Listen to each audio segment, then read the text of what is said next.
छत्रपती शिवाजी महाराज या 3 शब्दांभोवतीच अख्ख्या महाराष्ट्राचा इतिहास गेल्या 350 वर्षांपासून फिरत आहे.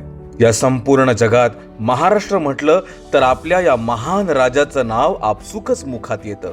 बहुआयामी व्यक्तिमत्व असलेले असे युगपुरुष युगातून एकदाच होतात आणि हे युगपुरुष महाराष्ट्रात जन्मले, घडले, वाढले, लढले आणि यवनी सत्ता लाथाडून छत्रपती झाले.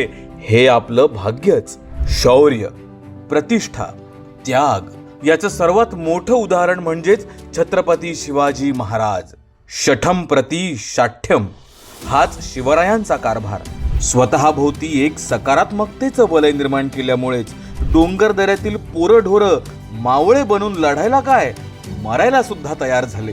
त्यांचं एक पाऊल स्वराज्य निर्मितीसाठी पडलं आणि तिथेच मराठा साम्राज्याची ठिणगी सुद्धा पेटली. स्वातंत्र्यवीर सावरकर आपल्या गीतात म्हणतात, जी बुद्धी 5 पातशायांस शत्रूच्या झुलवी ते उगाच नाही. औरंगजेबाने त्यावेळी विचार सुद्धा केला नसेल की हेच मराठे भविष्यात उत्तरेत येऊन दिल्ली पालथी घालतील आणि आमचं मुघल साम्राज्य भुईस मिळवतील. सर्वसामान्यांच्या शक्तीने मदांध सत्तेला आव्हान दिले जाऊ शकते आणि त्यांचा पराभव केला जाऊ शकतो.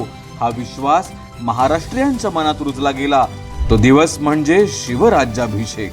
शिवरायांचा 50 वर्षांचा संघर्षपूर्ण कालखंड म्हणजे अद्भुत प्रतिभेचा, दिव्यत्वाचा, बुद्धिचातुर्याचा आणि अफाट सामर्थ्याचा साक्षात्कार आहे.